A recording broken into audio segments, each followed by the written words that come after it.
children of the 1950s are part of a generation that is known as the baby boom generation, the baby boomers. This is that generation of babies who were born in the aftermath of World War II and in the prosperous age of the 1950s. The technical definition of this generation applies to children born between 1945 and the early 1960s, but it's really the bumper crop of babies born between 1948 and 1953 that we really put squarely in this baby boom generation. Why do we have such a bumper crop of children? Well, again, for the first time in a generation, for the first time since the 1920s, conditions are really ripe for parents to have children and not worry too much about what's going to happen to them in the future. We're past the Great Depression, we're past World War II. I've also mentioned the prosperity of the 50s beginning to set in, and so families again feel comfortable having more children. And then there is the kind of knee-jerk reaction in the immediate wake of World War II as these veterans are coming home, they're being reunited with their girlfriends or wives, and children result. And so there is this bumper crop of children born in the late 40s and early 50s. This generation, by the way, brings with it changes to the entire country at every stage along the way of its growth. And so in the 40s and 50s, it's a boom in baby goods and supplies. It's a boom in education. By the 1960s, mid to late 60s, the ranks in colleges are beginning to swell. It's also the baby boom generation, by the way, that heads off to college and launches many of the protests of the late 1960s. By the 70s, the boomers are heading out into the employment market, and we actually see a pretty dismal time in the economy as we've got to adjust to so many people being working age. And where are the baby boomers now? Well, they are heading into retirement and heading into old age. And so what are some of the big concerns in the country? Social Security. We are thinking about, if you turn on the television, what are half of the advertisements for pharmaceutical goods, pills that you can take for this or that, and so the country is getting older. Another thing we can mention about the 1950s is a return to traditional gender roles. Remember that during World War II, there were many new opportunities open for women and many new jobs that women were able to do. In the aftermath of the war, though, there was a real push for women to return to their traditional roles. Now, of course, we never go back 100% to that. But there is an interest in seeing the traditional household restored. We want our women to be wives and mothers and caretakers of the home. And that message was really driven home in popular culture of this era in many, many different ways.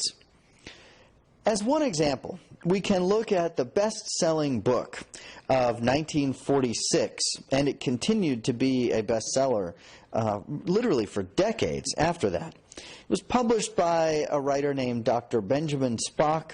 It was called The Common Sense Book of Baby and Child Care. So this tells you a little bit about what's going on. There are lots of people having babies and having children.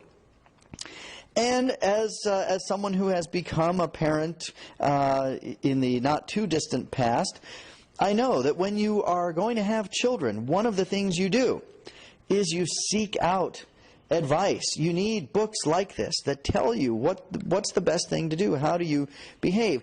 And you do whatever you can to listen to what the books tell you because you want to be a good and successful parent. And what Dr. Spock was telling this generation of parents, the parents of the baby boomers, was that the proper place for women was in the home raising their children. If the woman is out in the workplace, what does that mean? That means your child is either unsupervised or being raised by a nanny or someone else, and in all likelihood falling into trouble. So this was just one way in which this message was being reinforced, that women should stay home. As another example, in 1956, Life magazine wrote, "Of all the accomplishments of the American woman, the one she brings off with the most spectacular success is having babies." So again, these kind of messages were everywhere in American culture. And we can also talk a little bit about the youth culture of the 1950s. That generation that was, half a generation or so older than the baby boomers. We think about the society in the 1950s as Leave It to Beaver and white, polite, satisfied, sort of suburban middle-class lifestyle. But there were many people who objected to that or didn't fit that mold. And there were many young people of that age who did what young people always do, which is to rebel against their parents and seek out something a little bit different. And so while much of the popular culture of the 50s spoke to this kind of white, polite, satisfied middle-class society, there was a significant undercurrent of what we might call counterculture, and we're going to talk more about that in the 1960s when it becomes even more prominent. But counterculture, and it was often geared towards youth and young people that were rebelling against the established order of the day. We see it in Hollywood. We see it in some of the popular movies of the 1950s. In fact, some of you, if you think about 1950s films, what do you think of? Well, I don't know the answer to that. Certain things come to mind for different people. But certainly there are many people who think of James Dean, or who think of Marlon Brando, the young Marlon Brando, sex symbol Marlon Brando. We see a picture there at the top, Marlon Brando, in a film called The Wild One.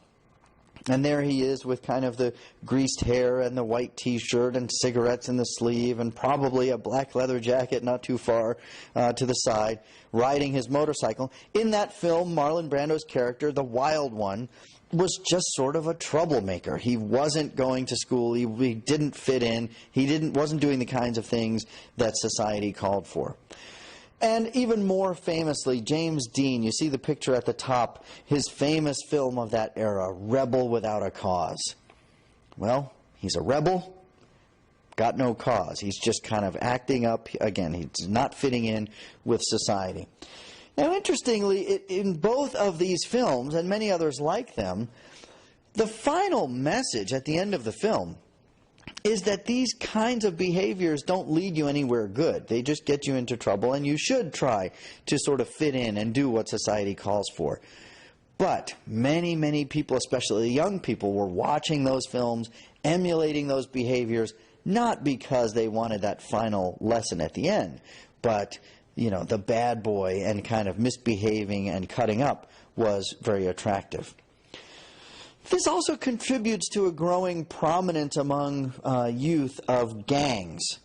Now, these are not quite the drug gangs that we think of the 1980s or beyond, or gun-toting gangs of that later era. These were largely young people, high school or perhaps college age, hanging out on street corners, drinking beer, getting into rumbles, getting into scraps and these kinds of things. So troublemaking on sort of a milder scale than what we think of with the drug gangs of later decades. And I think, of course, the most feared and greatest sign of rebellion was the prominence of rock and roll music, which terrified parents of that generation. Rock and roll in and of itself is a euphemism for sex, and the suggestion was that listening to rock and roll music was going to lead young people into trouble and into bad behavior. Of course, that debate has been had with every generation of parents and children, with children kind of experimenting and trying to move beyond what their parents accepted. Rock and roll originated with a group of black performers and artists, chief among them Chuck Berry, who was one of the great early rock and roll stars of the early 1950s. As one white listener commented, "Before there was Elvis, I started going crazy for race music. It had a beat. I loved it. That got me into trouble with my parents and the schools." So, this kind of music that gets you into trouble, that was part of the appeal, that your parents didn't like it, and then it got you into trouble. But, of course, it is Elvis Presley, the white rock and roll superstar, that transformed the industry and that we really associate with the rock and roll of the 1950s. This is a picture of Elvis Presley when he was appearing on the Ed Sullivan Show in 1956, which is regarded as one of the most important moments in rock and roll history, and perhaps the most important moment in rock and roll history. You see the response of the audience, especially some of the young ladies there in the first row. They have never seen anything like Elvis Presley, gyrating his hips and swinging around in all kinds of suggestive ways that really cut against the grain of what was accepted in society at that time.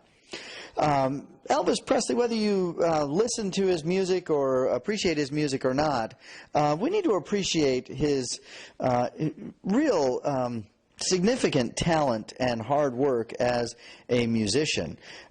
For years in his younger life, he played relentlessly, practiced relentlessly, and he also traveled and toured relentlessly. And so he was influenced by what was known as the race music, that black rock and roll music. He was influenced by the blues and by jazz, country music, mix in a little bit of folk music, and he kind of mixed all those ingredients together to form his own unique style. Add to it, of course, the way he moved, the way he looked, the way he acted, and he became just a huge superstar in the 1950s. As one producer of that era predicted, he said, "If I could find a white man who had the Negro sound and the Negro feet, I could make $1 billion." And that is, in fact, exactly what Elvis Presley became, one of the most transformative and important cultural figures of that era. This counterculture or youth culture is represented in every different aspect of the culture of the age. There were kind of rebellious artists in every different genre that we can think of. In the traditional arts, this is the age of modern art or pop art by artists like Jackson Pollock or Mark Rothko. You see Jackson Pollock there in the upper right-hand corner. He's working on some kind of mobile. It was Jackson Pollock who popularized the art in which he just splashed paint on a canvas in these sort of random drips. And is that really art? I don't know, but it's up to the interpretation of the viewer. And the same is true of Mark Rothko. You see one of his paintings on the screen there. No title, no sort of roadmap as to what this is supposed to mean or not mean. It is up to the viewer to interpret it however they want to. In poetry, this was the era of the beat poets. They are, in some ways, the forebears of the hippie generation of the 1960s. Beat poets kind of swore off the consumption of the 1950s. They lived very simple, kind of detached lifestyles. Among the more prominent ones were Allen Ginsberg and Jack Kerouac. Jack Kerouac, whose most famous poem was called On the Road. Perhaps some of you have read it, but it's basically about a road trip across the country. And it was written well, not exactly on a roll of toilet paper or something like that, but it was written just on a scroll in stream of consciousness. Allen Ginsberg's most famous poem was called The Howl, and here's just a bit of that poem. Robot apartments, invisible suburbs, skeleton treasuries, blind capitals, demonic industries, monstrous bombs, all with exclamation points. He's just kind of shouting at everything that the 1950s has come to represent. In jazz music, it is artists like Miles Davis and Dizzy Gillespie who are pushing the edges of what was acceptable. Miles Davis, pictured there on your screen, if you listened to jazz music prior to Miles Davis, a lot of it was kind of the big band music, very pleasant sounding music.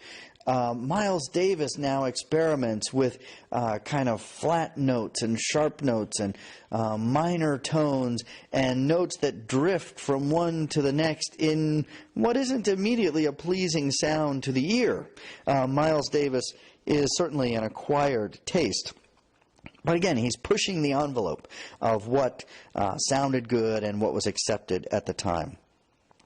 And in the realm of comedy, there were also some revolutionary and kind of shocking comedians who were cutting against the grain of what was acceptable. Dick Gregory, who was an African-American comedian in the age of the civil rights movement and all the violence and horrible things that were happening, and yet he tried to look at things through a comedic lens.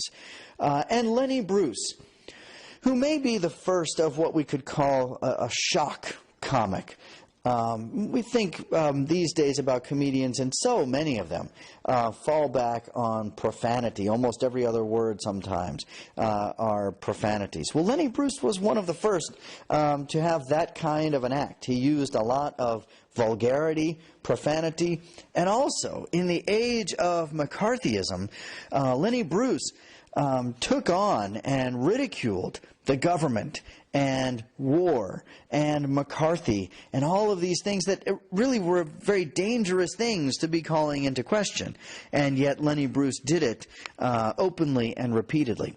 So across the board, we see that while the mainstream of society and culture is kind of following this kind of white, polite, and satisfied tone, there is a healthy undercurrent of this counterculture and rebellion and cutting against the grain. And of course what we will see is by the 1960s, in some ways it's the counterculture that becomes the main culture of that era.